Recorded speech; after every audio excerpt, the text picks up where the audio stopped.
Hey there, I'm the Madcatster. Am I glad to see you here? Well, we know that Blair, the Illuminati, is suing her former partner, Oz Media, as well as a couple of her former employees. Well, the tables have been turned because now the Illuminati is being sued herself by both the state of Colorado and creditors. You know me, I've got the deets and all the receipts, so buckle up and let's go.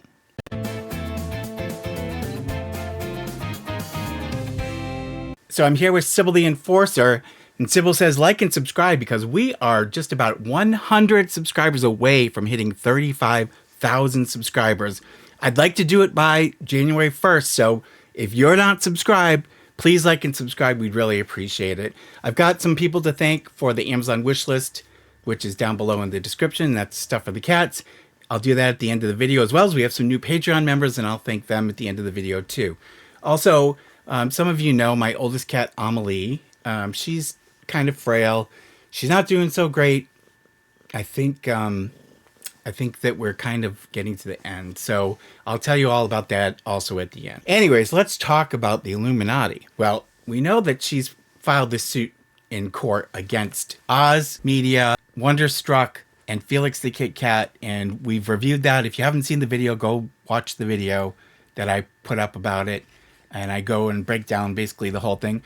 You know, I think it's a frivolous lawsuit. I think it's really crap, and I don't think it's going to survive. I've now learned that she herself has been the subject and is the subject of a couple of legal actions. And the first thing I want to talk about here is Colorado has what's known as a delinquent taxpayer list.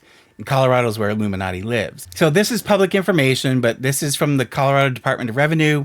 And you'll see Blair here, and I've redacted, of course, the personal information. And you can see that they show that she owes taxes from 2021 in the amount of $11,269. And she owes taxes from 2020 in the amount of $2,919. For a total, they're saying outstanding $14,188.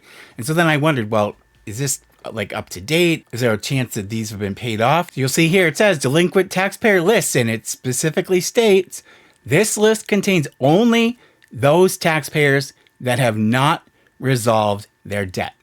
So according to the Department of Revenue in Colorado, Blair still owes unpaid taxes. And I'm going to show you in a second that they've actually got a judgment against her for some of that tax debt. And we're going to look at that here, as well as we're going to look at the creditor lawsuit that's currently pending in court that was just filed a couple of weeks ago. So you see here is the court document that I got from the clerk in Colorado.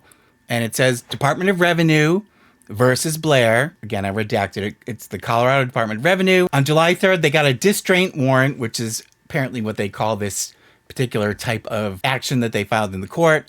On July 3rd, the case was closed because the court issued judgment. My guess is she didn't fight it or try to fight it, and it says status unsatisfied. She has not paid this according to this, and the judgment amount is for $26,796 total, and that's just the principal.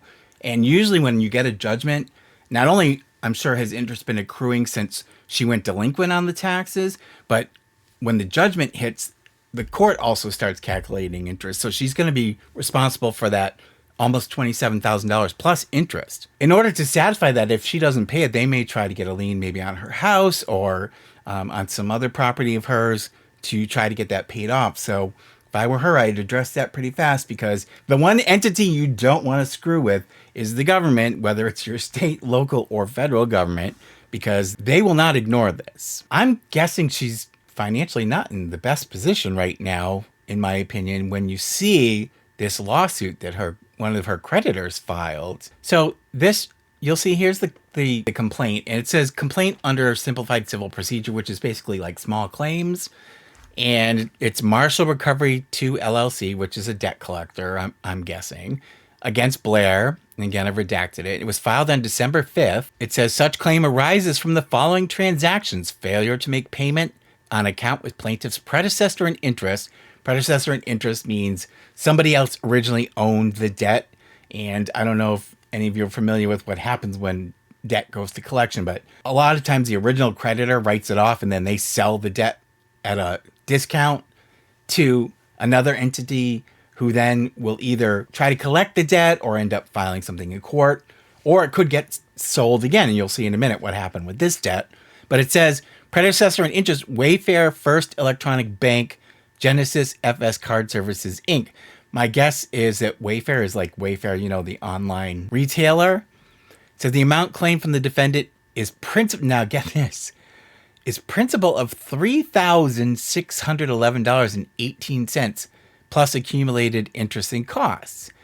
That's really weird to me because you would think with all the money that she must make off her channel that a $3,600 debt wouldn't be something you would default on. That's why I'm saying I'm wondering if she's having bigger financial problems than we're aware of. When you take a debtor to court, because I've been involved with similar cases to this, you have to prove the validity of the debt. And one of the ways you do that is you provide like account statements, and sometimes there's affidavits, and you've got to show the chain of custody of the note from the original creditor to whoever ends up with it and whoever ends up filing in court. You can see here are statements, and it shows that, you know, here's one for $3,811.18. I'm assuming that was the final one. You can see there's several statements here that they provided to the court showing the progression of the defaulted debt. Now here you'll see what happened with this debt. So you see here, originally the debt was owned by Genesis FS Card Services, Inc., who must be the credit company that provides the card for Wayfair. Usually third-party finance companies handle the actual administration of the accounts. It's no longer the retailer that does it. And you can see here, Genesis FS Card Services sold to Brightwater Investments on July 23rd, 2019. And then on the 3rd of November, 2021, Brightwater Investments sold to BW34 LLC. And then on the 19th of January, 2022, BW34 LLC sold to Island-Wide Consulting Group. And then, I know, isn't it ridiculous? And then Island-Wide Consulting sold to Peppertree Capital, Inc. on 19 January 2022. And then Peppertree Capital sold it to Marshall Recovery 2 LLC, who currently owns the debt and is the one who filed this lawsuit. And that happened on also the 19th of January 2022. It's really crazy that you have all of these debt buyers, and several of these transactions all happened on the same day, which I find to be really strange. So now Marshall Recovery 2 LLC owns it. They filed the lawsuit. She's going to have to answer it, or she'll be defaulted on it. They'll get a judgment against her. It'll be for the principal plus the interest. And then they'll try to collect it, believe me. When it's a debt buyer versus like the original creditor, sometimes original creditors will write it off and they'll kind of let it go. If it's small enough, these people are debt buyers. They're in this to get the money because they paid pennies on the dollar for the actual debt. And now they want the full value of the debt because that's how they make their money.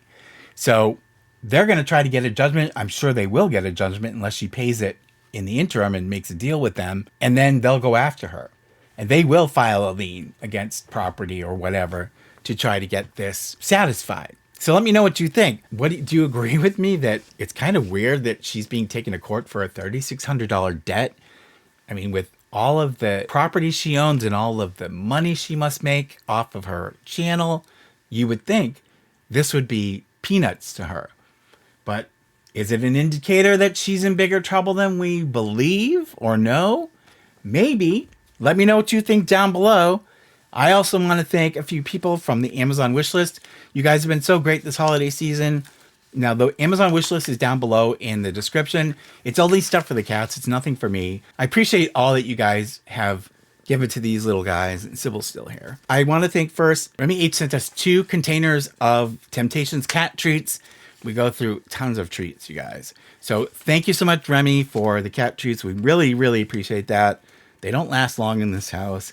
And I'd also like to thank Ashley from Arlington, Texas. And Ashley sent us also a couple of things of Temptations cat treats. So thank you very much. We really appreciate it. And she also sent us some catnip toys. So thank you so much for that. Thank you guys so much for your generosity. We also have some new Patreon members that I would like to thank. And I'm going to scroll right now. Thank you so much to all of our Patreon members. Your monthly support is so helpful. It helps me pay the monthly vet bill for these guys. I pay my vet twice a month, every month, for years and years and years now, because he's good about letting me have my balance rolling, and he doesn't charge me any interest or anything. Because as you can imagine, with 13 cats, I'm never really at a zero balance. So I really appreciate your support, to all the Patreon patrons, all the channel members as well. Your support also goes to help pay the cat's vet bills. I really appreciate you guys so much. So let me tell you a little bit about my oldest cat, Amelie. I've had her on here a couple of times. She's really, really, really frail right now. She's up in bed. It's old age. It's not like there's any particular issue that needs to be dealt with. I'm just monitoring her to make sure she's not in pain, or, to make sure she's eating. And as long as she continues to eat and drink water and stuff, I'm just going to let her be. If I believe that she's still functioning okay, even though she's getting frail, I'm not going to put her to sleep, because, she's like, they're all like children to me. And once I think she's suffering, absolutely, I will make that decision when the time comes, and I think it's coming soon. I thought that when she was on here, because she used to come jump up on the desk sometimes, and she can't do that now. I thought she was 16, but I went back yesterday and calculated, and she's actually probably closer to 18. Her sister, I adopted them when they were 6. Melanie, her sister, they looked a lot alike except their faces. Melanie's face was almost completely white, and Amelie has, tabby markings on her face, but they both, their bodies look pretty similar. And they were like this. And Melanie was the sweetest, gentlest, quietest cat. And it was hard on me when she died a few years ago. But, so Amelie's old in cat years.